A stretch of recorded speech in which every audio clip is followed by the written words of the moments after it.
Hi there. In the previous lecture, I talked about the journal entries for the parent company that would like to start a subsidiary company from scratch and moving some assets to the subsidiary company. And then we went through the journal entries of how the parent and the new subsidiary entries companies should make to start the new business.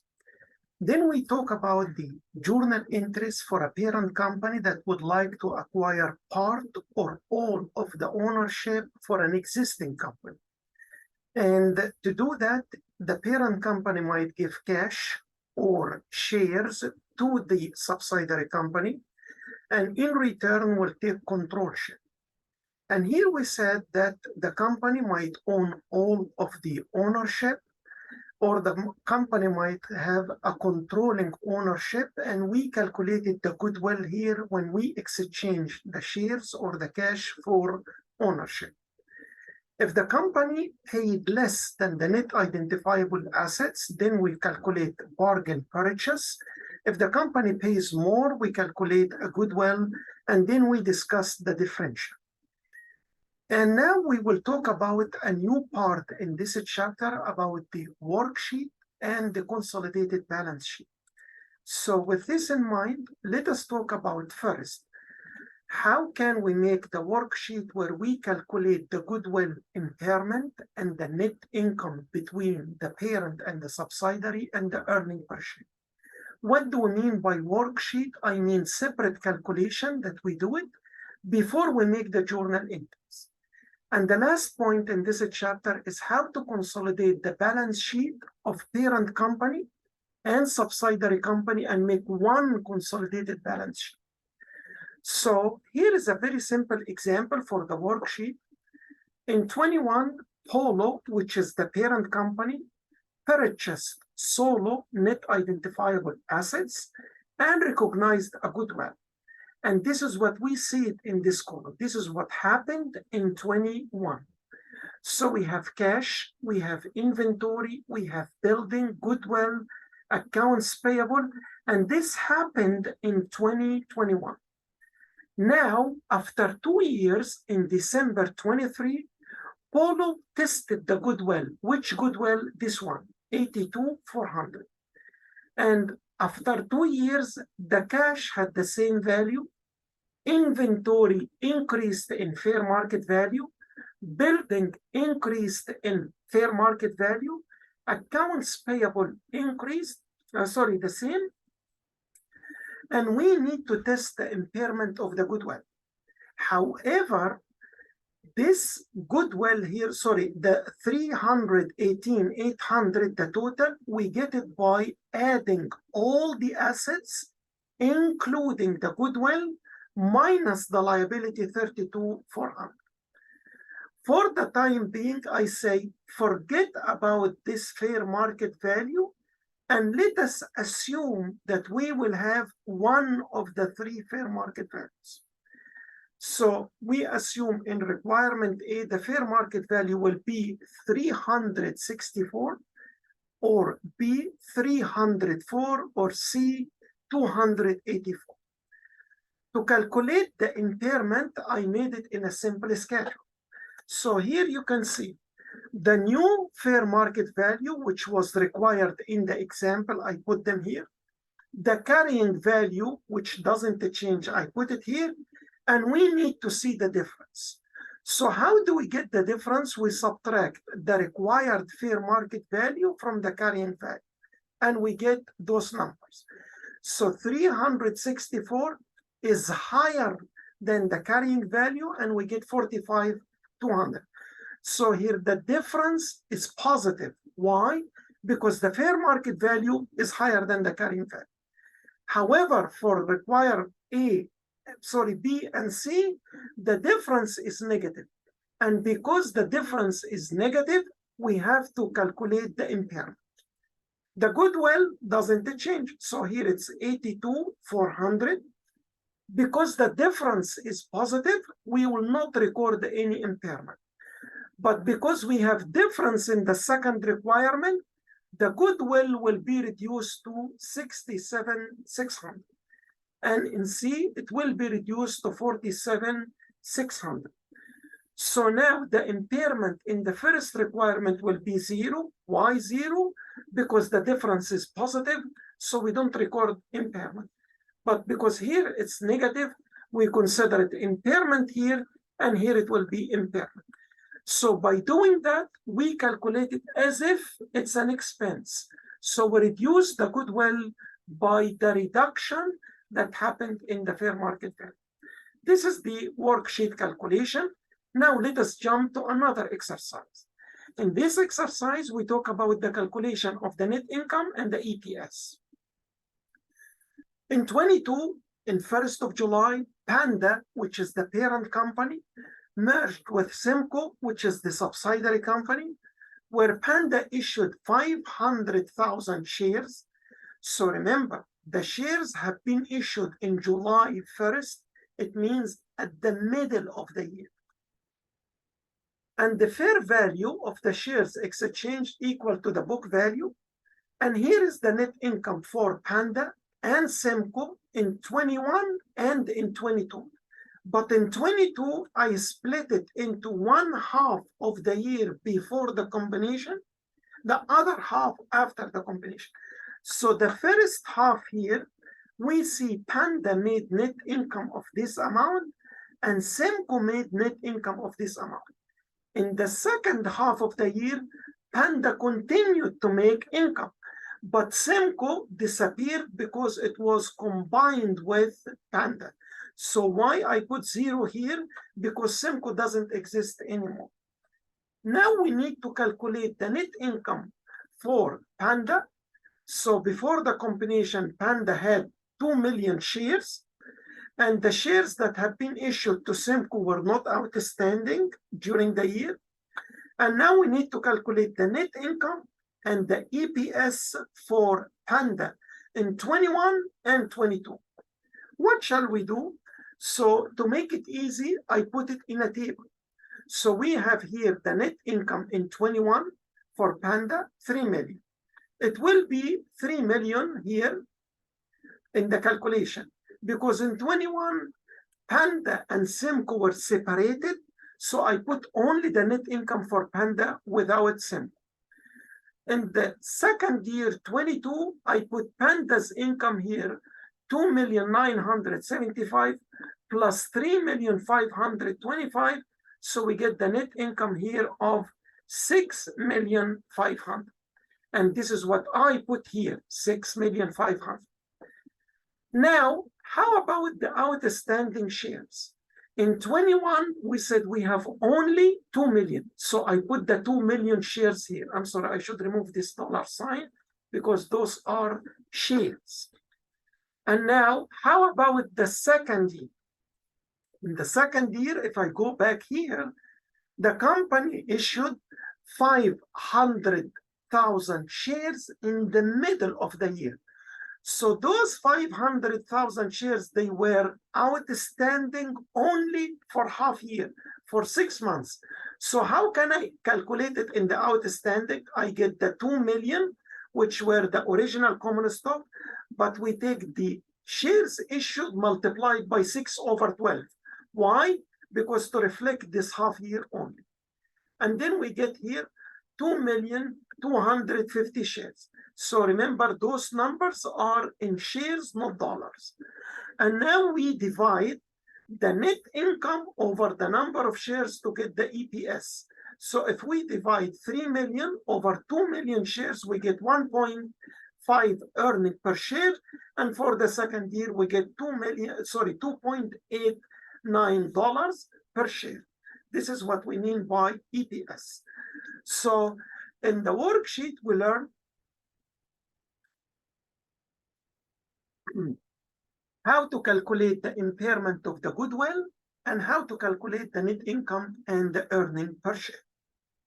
Now, how we do the consolidation, the financial statement consolidation, where we take the balance sheet of the parent company and the balance sheet of the subsidiary and make them one. In this chapter, we take a very simple balance sheet, but starting from the coming chapter, we would try to enlarge the balance sheet. And to understand the consolidated balance sheet, I had 2 examples to share it with you. So here we have the parent company, has a very simple balance sheet: cash, investment in subsidiary, property, plant, and equipment, and then total assets. And then liability, equity, and then the total equity side. And here is the subsidiary company. We had cash, property, plant, and equipment, liability, and equity. Now, how we make the consolidation? We take them one by one. So we take each account individually. So to make the consolidated balance sheet, we add the two cashes together, we get 300. But because we are consolidating the balance sheet, we remove this one, the 500 from here, because it will be consolidated and remove this 500. So we get property, plant, and equipment of the two companies together, 900 plus 600, we get 1,500, the total 1,800. For the liabilities, we add the liabilities of the two companies, but we remove the equity from here. We get only the equity of the parent, and then we get the total amount of equity side. So you can tell here, the simple way is to add all the parent numbers with a subsidiary and eliminate all the cross-company or the intercompany accounts. And this will be discussed in the second chapter, and here we take it into consideration. Now, how can we make the journal entry that eliminate those accounts? So here we say debit equity, credit investment. The investment is an asset. To close it down, we put it credit. And the equity is a credit. Shareholders' equity account is a credit, has a credit balance. We put it debit, and this way we close it off. What will happen if there is an intercompany transactions happening? We close it also that way. So if there is a loan happening here from the parent to the company, we debit payable to parent because payable is liability, and we credit receivable because the receivable is asset, and we put them here that way. So here we put the 100, the intercompany loan, and we put the 500, which is the investment and the equity account. And here we put the consolidated balance sheet where we add the cash, we add up the property, plant, and equipment, liability, and equity, and we get the total. And when we come to chapter 2, we will make a bigger example. But now let me shift the gear and take you to another bigger example where you can see more details about the balance sheet. So here is the second example. There are two companies, the parent company Para and the subsidiary company Sara, has two balance sheets. The first one has the book value of Para company and fair value of Para company, then the book value of Sara accounts, and then the fair value of the Sara accounts. How can I make consolidated balance sheet? I encourage you here, by the way, for the consolidated balance sheet, the parent company is going to issue 8,600 shares. The par value of each share is $10, and the fair value $70. I encourage you to stop the video at this time and then try to think of which number I should put here to make the consolidated balance sheet or the combined balance sheet. So please stop the video now and take a piece of paper and start making the calculation here for the whole balance sheet. Here is the assets, then liability, and equity. Now, once you check your answer, I need to give you some hints. When I add up the accounts, number one, I take the book value of the parent company. Why? Because the parent company is not going to change its accounts because of the combination. But because we are taking the subsidiary account, we take them at the fair market value. So how do we make the addition? We add 158 plus 91, this fair value. And this way we get 249. The second one, inventory, we get the book value 316 and the fair value of 168. And this way we get 484. Then we move to the next account. Building and equipment, we get 601, and we add the fair value of 241, we get 842. Then for the accumulated depreciation, we take only the one for the parent company. Why? Because the subsidiary doesn't exist anymore, and I don't care about the accumulated depreciation of the subsidiary, so we get here the accumulated depreciation of 230. Now let us add 249 plus 484 plus 842 minus accumulated depreciation. We get total assets of 1,337,000. Then we go to the liabilities. We have the same concept. We add book value plus fair market value. 70 plus 50, we get 120. Then we go to notes payable. 195 plus 35, we get 230. And then we go to the shareholders' equity. Now the company has 170,000 shareholders' equity, but remember, the company issued here 8,600 and the par value is $10. So we multiply $10 times 8,600, we get 86,000, which we added here to the 170. So 170 plus 86,000, we get 256,000. I'm not going to worry about the common stock of the subsidiary, so I'm not going to record it here. For the additional paid in capital, I have 129, but because we issued the shares at $10 par and $70 fair market value, we calculate the difference, which is $60, multiply the $60 by the same number of shares, 8,600.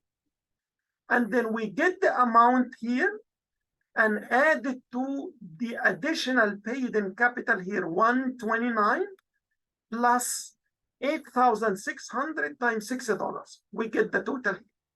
For the retained earnings, we get only the retained of the parent company, 273, and forget about the earnings of the subsidiary. Now, if we add the liabilities and the equity together, we get 1,524,000. And if we get the total assets, we get 1,337,000. So the difference between both accounts, we put it under goodwill. And I believe it will be 187,000. If I add 187 plus 1,337,000, I should get 1,524,000.